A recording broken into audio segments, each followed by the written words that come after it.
Hello everybody, I'm Alexy Khrabrov, the organizer of SF Text Meetup, and here we're on location at Meltwater.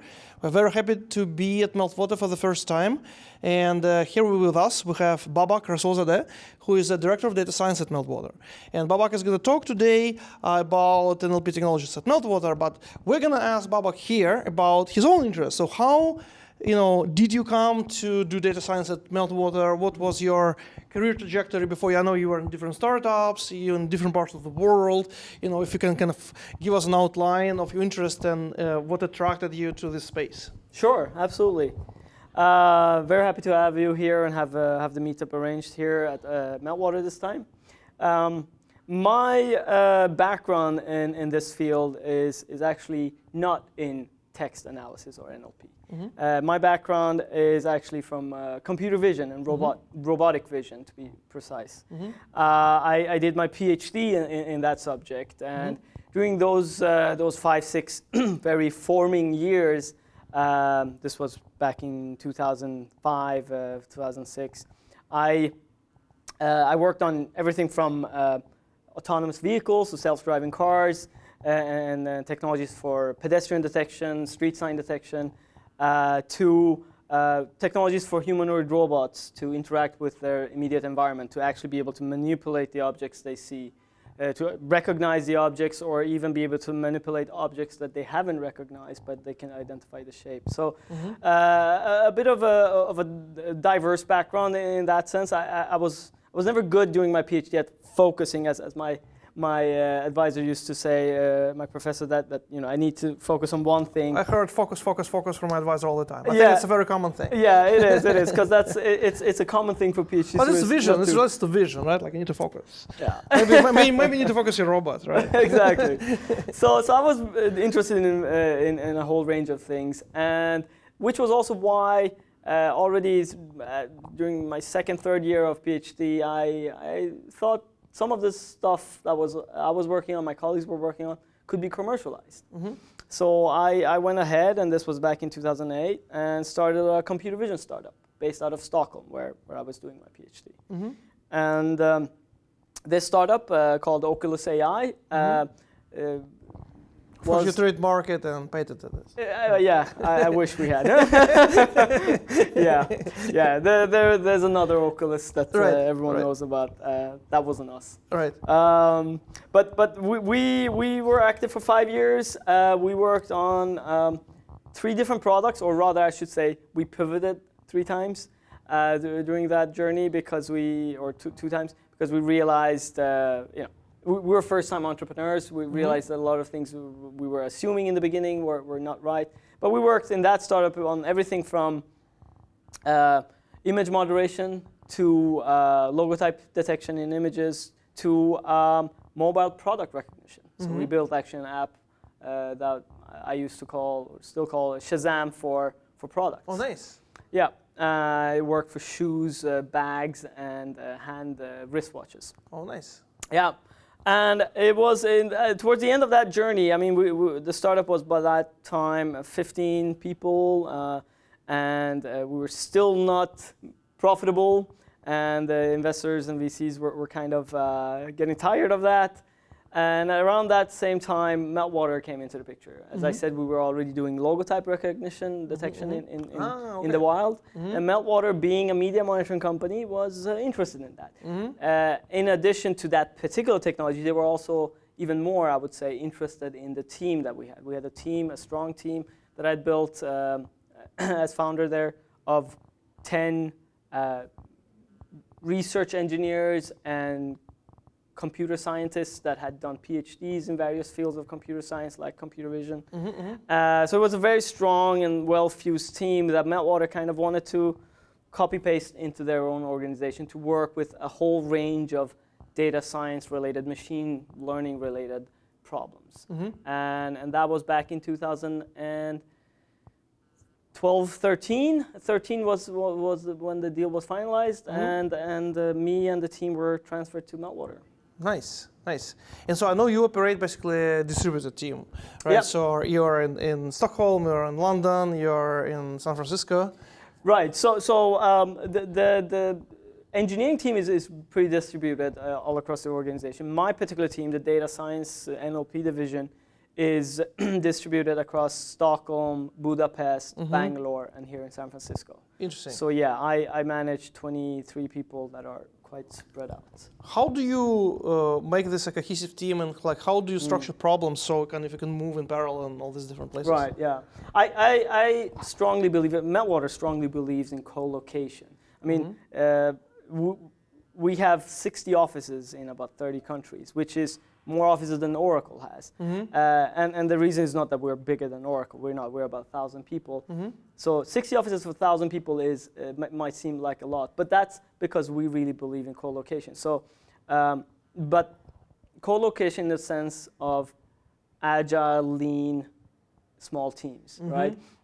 Co-location doesn't mean anything if you have 1,000 people in one building. Right. They're just physically present, but they don't really work together. That's right. So we like to have small offices and small teams. And in my organization, so in the data science department, what we have done is that we have divided the work across these 4 offices in 4 different teams, really.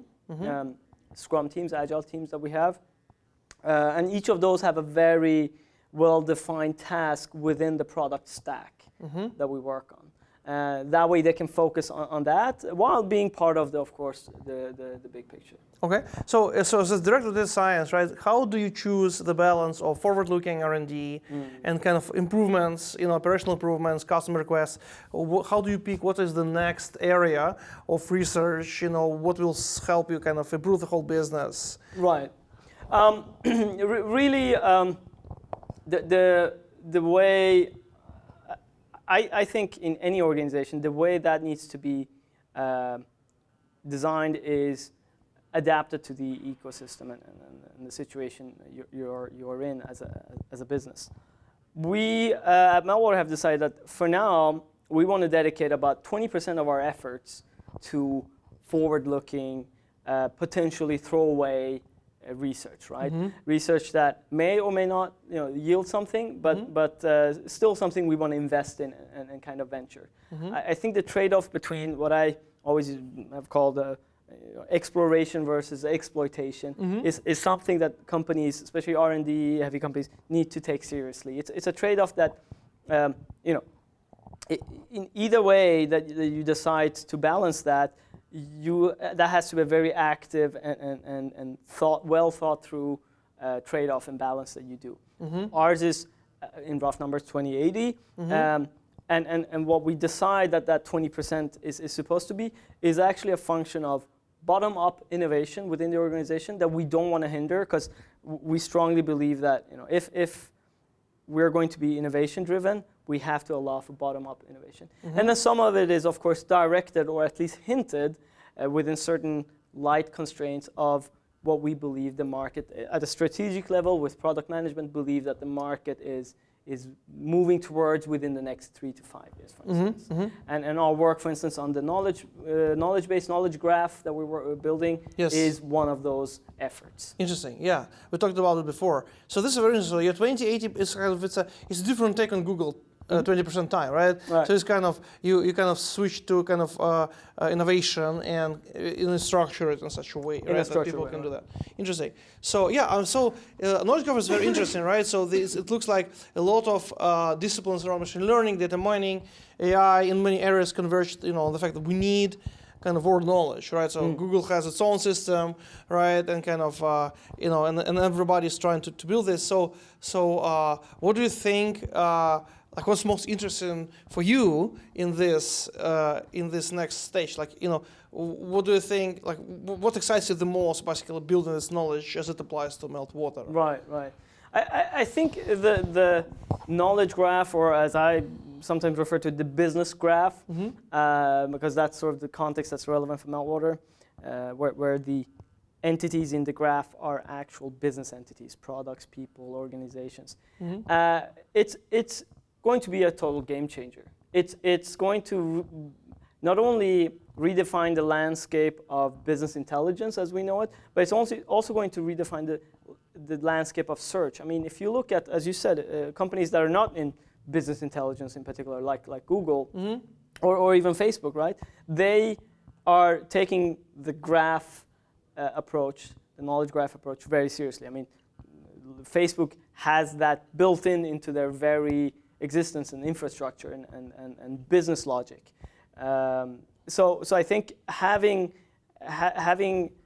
the big and small actors on the web to move towards a graph way of thinking where you have your core entities. In our case, it's business entities, but in Facebook's case, it's people. It's user profiles. Your core entities being connected in a graph way with attributes and relationships is the way we're going to create the semantic web, right? That's the way the unstructured plethora of information that is totally exploding around us is going to eventually find the grid or the mesh in which it solidifies into actual business value. And at Meltwater, we see this as a long-term vision. We don't expect to solve this within the next couple of years. Instead, we want to be one of the players that lays some of the foundation blocks in this journey. Cool. No, this is great, and it will be great to collaborate. I think there is a lot of contributions open source community can do to this, and crowdsourcing obviously is one of the most efficient ways to create this kind of graph. So it would be really great to follow up, and if anybody watching this, following our meetup wants to help, contact us as meetup organizers.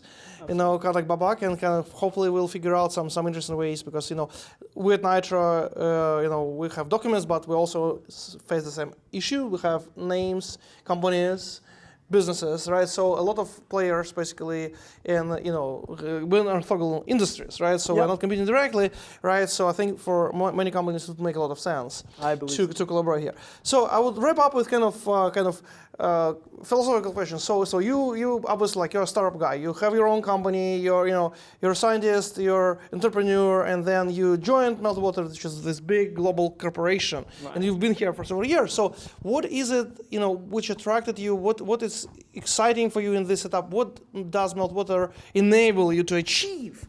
Because it amplifies. You have a team. Then you have really interesting business. Yeah. What is the most satisfying, interesting thing for you, which you're able to do in a setting like this? It's of course the sort of